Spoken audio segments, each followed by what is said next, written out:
Welcome to whistle.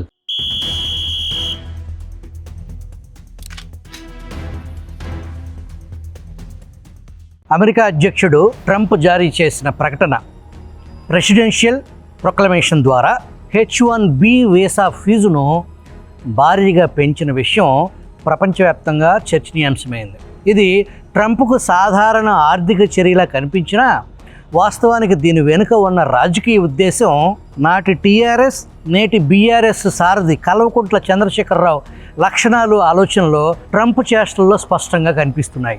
ఆంధ్రులను settlers అనే పదంతో పిలిచే కేసీఆర్ ఒకే తెలుగు జాతిపై నేటికి ఎంత విషం చిమ్ముతున్నారో మనం చూస్తూనే ఉన్నాం.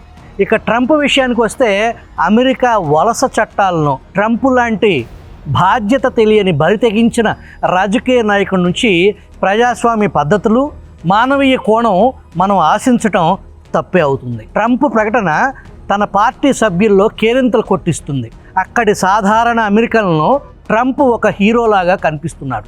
మన తెలంగాణ బాపు కేసీఆర్ బంగారు తెలంగాణ చేస్తానన్నట్టు ట్రంప్ MAGA టోపీలతో మేక్ అమెరికా గ్రేట్ అగైన్ అని తన ఎన్నికల నినాదం అక్కడి పేద మధ్యతరగతి అమెరికన్ జీవితాల్లో ట్రంప్ వెలుగుపూలు పోయిస్తారని అక్కడి ప్రజలు బలంగా నమ్ముతున్నారు. H1B వీసాల విషయంలో ఇంత పెద్ద నిర్ణయం తీసుకోవాలంటే సాధారణంగా పెద్ద ఎత్తున చర్చించి చట్టం చేయాలి.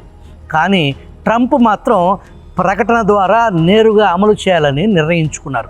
ఇది అమెరికా ప్రజాస్వామ్య వ్యవస్థలో చట్టసభల పాత్రను బలహీనపరిచే ప్రయత్నంగా చూడాలి. ట్రంప్ నిర్ణయంపై ముందుగా బలి అయిపోయేది కోటి ఆశలతో అమెరికాకు ఉన్నత చదువులు చదవటానికి వచ్చి ప్రస్తుతం అమెరికాలో చదువుతున్న భారతీయ యువత జీవితాల్లో పిడుగులాంటి వార్తిది. అమెరికా విశ్వవిద్యాలయాల్లో మన విద్యార్థులు 30% పైగా ఉంటారు. వారిలో అత్యధికులు దిగువ ఎగువ మధ్యతరగతి కుటుంబాలకు చెందిన పిల్లలు. తల్లిదండ్రుల కలల నౌక తునాతునకలైపోయినట్టే. అంతేకాదు సగటు ఒక్కో విద్యార్థి కనీసం 50 లక్షలకు పైగా అప్పుతో ఇంటి ముఖం పట్టాల్సిన పరిస్థితి. ఆ అప్పు త్వరితగతిన తీర్చడానికి మార్గాలేంటి తెలియదు. ట్రంప్ నిర్ణయం అమెరికాకు కూడా నష్టం తప్పదు.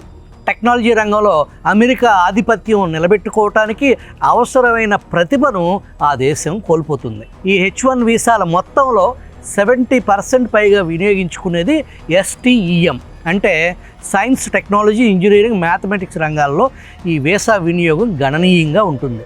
దీంట్లో top sponsors Microsoft, Amazon, మేటా, Google వేల కొద్ది H1 అప్లికేషన్స్ ప్రాసెస్ అవుతాయి.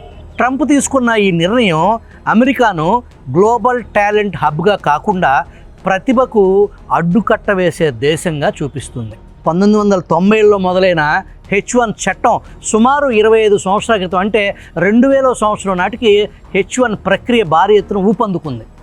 2020లో బైడెన్ ప్రభుత్వం వీసా రిఫార్మ్స్ పేరుతో రాజకీయ కదలిక ఊపందుకుంది. అక్కడి స్థానికులకు ఉద్యోగ భద్రత కల్పించడం ప్రధాన ఉద్దేశం. అంటే మన తెలంగాణలో కేసీఆర్ ప్రతి ఇంటికి ఒక ప్రభుత్వ ఉద్యోగం అన్నట్టు అనమాట. 2025 నాటికి ట్రంప్ H1 బాంబు పేలింది. సెక్రటరీ ఆఫ్ కామర్స్ సమక్షంలో ట్రంప్ సంతకం పెట్టారు.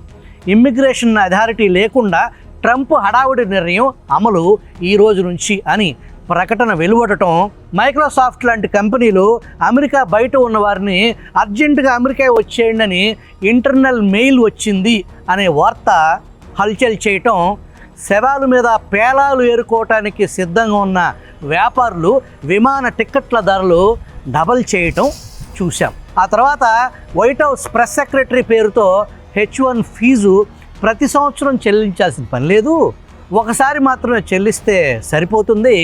H1B వీసా హోల్డర్లపై దీని ప్రభావం ఉండదు. సో ఇప్పటికే H1B వీసా ఉన్నవారు ప్రస్తుతం దేశం బయట ఉన్నా తిరిగి అమెరికాకు రాబోతున్నప్పుడు $1,00,000 ఫీజు కట్టాల్సిన పని లేదు. ఇది కేవలం కొత్త H1B వీసాలకు మాత్రమే వర్తిస్తుంది. రెన్యువల్స్కి ప్రస్తుత వీసా హోల్డర్కు ఇది వర్తించదు అని ప్రకటించారు. ఈ కొత్త నిబంధన రాబోయే తదుపరి లాటరీ సైకిల్ నుంచి అమల్లోకి వస్తుంది. కొత్తగా H1B వీసా అప్లై చేయబోయే వారికి మాత్రమే ఇది వర్తిస్తుంది. ప్రస్తుతం వీసా ఉన్నవారికి ఎటువంటి కొత్త ఛార్జీలు లేవు.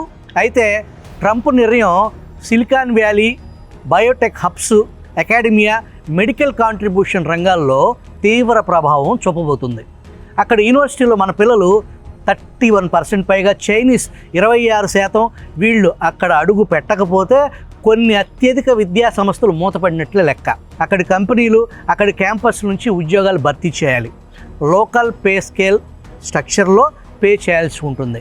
కంపెనీ లాభాల్లో భారీ కోత పడుతుంది. కొన్ని కంపెనీలు ఎగిరిపోతాయి. కొత్త పాలసీలో లో లెవెల్ జాబ్స్ అనేవి ఉండవు. $1,00,000 పైన మాత్రమే జీతం ఉండాలి. ఇన్నాళ్ళు టీసీఎస్ లాంటి కొన్ని భారతీయ కంపెనీలు అతి తక్కువ పేతో అమెరికాకు పంపేవారు. ఇప్పుడు అలా కుదరదు. ట్రంప్ నిర్ణయంలో 120K నుంచి 150K అండ్ అబోవ్ నిబంధన ఉంది. ఉదాహరణకు అమెరికాలో పనిచేయాలంటే ఒక ఆర్కిటెక్ట్కి 150K నిర్ణయించారు. అంతకంటే తక్కువ పని చేయించుకోవడానికి వీల్లేదు. అక్కడ మన వారు కూడబెట్టుకున్న సొమ్ము ఇండియాకు రావటం త్వరలో తగ్గుముఖం పడుతుంది. ఫలితంగా ఇక్కడ బ్యాంకు డిపాజిట్లు తగ్గిపోతాయి. కొత్త లోన్లు తాకిడి తగ్గుతుంది. రియల్ ఎస్టేటు మందగిస్తుంది. ఇకపోతే ట్రంప్ రచ్చపై మన ప్రధాని మాట్లాడుతూ, నేను ఎప్పటి నుంచో చెబుతున్నాను విదేశాల మీద ఎక్కువ ఆధారపడొద్దు అని వ్యాఖ్యానించారు. అది విన్న నేను 2 చేతులు ఒక జేబులో పెట్టుకొని ఎంతసేపు ఆలోచించినా నాకు అర్థం కాలేదు. ప్రధాని వ్యాఖ్యల్లో అర్థం ఏంటంటే, ప్రజలను విదేశాలకు వెళ్ళాలి అని అనుకునే వారిపై నింద వేసి ఆయన తప్పించుకునే ప్రయత్నం చేయటంగా మనం భావించాలి. కన్న తల్లిదండ్రులను, భార్య పిల్లలను, స్నేహితులను సొంత దేశం నుంచి వెళ్ళాల్సిన వలస పరిస్థితి ఎందుకు వస్తుంది? ఇక్కడి పాలకుల చేతగానితనం కాదా? బ్రతుకుదెరువు కోసం వెళ్ళే వారి సంగతి అలా ఉంచితే, అత్యంత సంపన్నులు దేశం విడిచి వెళ్ళిపోతున్న వారి సంఖ్య చాలా పెరిగింది. దీని నష్టం గురించి మనం తర్వాత మాట్లాడుకుందాం. హౌదీ మోడీ అని అమెరికాలో 50,000 ఇండియన్ అమెరికన్స్తో సభ నిర్వహించినప్పుడు H1 పాలసీపై మోదీ మాట్లాడారా ట్రంప్తో? కరోనా సమయంలో 2020లో నమస్తే ట్రంప్ పేరుతో లక్షలాది మందితో ట్రంప్కు స్వాగతం పలికినప్పుడు H1 గురించి ఎందుకు చర్చించలేదు? అసలు మన ఫారిన్ పాలసీ ఏంటి? లక్ష్యాలు ఏంటి? ఇప్పటికే కెనడా మన వీసా అప్లికేషన్స్ 80% రిజెక్ట్ చేస్తుంది. ఆస్ట్రేలియా 31%, న్యూజిలాండ్ 24%, అమెరికా 15 నుంచి 21% వరకు రిజెక్షన్ ఉంది.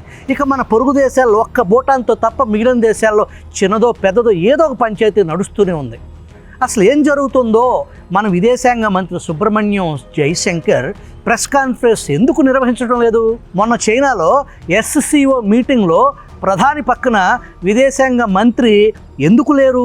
నిన్న విదేశాంగ శాఖ H1Bపై స్పందిస్తూ ఒక ట్వీట్ జారీ చేసింది. అందులో, this measure is likely to have humanitarian consequences by the way of the deception caused for families. Government hopes that these disruptions can be addressed suitably by the US authorities. Government hopes anta that these disruption can be addressed suitably by the US authorities. ఈ అంతరాయాలను America అధికారులు తగిన విధంగా పరిష్కరించగలరని మన ప్రభుత్వం ఆశిస్తుందంట. సరే, ఇది అలా ఉంచితే HIRE act, halting international relocation of employment act అమలు చేసే దిశగా ట్రంప్ బరి తెగింపుకు వడివడిగా అడుగులు పడుతున్నాయి. ఈ యాక్ట్ ద్వారా బలైపోయేది IT outsourcing, customer support, back office services. వీటిపై 25% ట్యాక్స్ విధించడంతో పాటు ఇప్పటివరకు ఐటీ ప్రాజెక్టులపై ఉన్న అన్ని రాయితీలను రద్దు చేయటం. ఇది గనక చట్టంగా దాలిస్తే ప్రపంచ పరిణామాలు ఏ విధంగా మారిపోతాయో మన ఊహ అందదు. డిసెంబర్ 31లోగా హౌస్తో పాటు సెనెట్లో కూడా ఈ బిల్లు పాస్ అయితే మాత్రమే అది చట్టంగా మారుతుంది. అదే జరిగితే మన ప్రధానికి అమెరికాలో డ్రమ్ములు వాయించడానికి, కొమ్ము బోరలు ఊదటానికి, విశ్వగురు అని రంకిలు వేయటానికి అక్కడ ఒక్కడు మిగలడు. కాబట్టి ఈలోపు ట్రంప్ వైరస్కు మందు కనిపెట్టాలని ఆశిద్దాం. Hope, HOP, hope.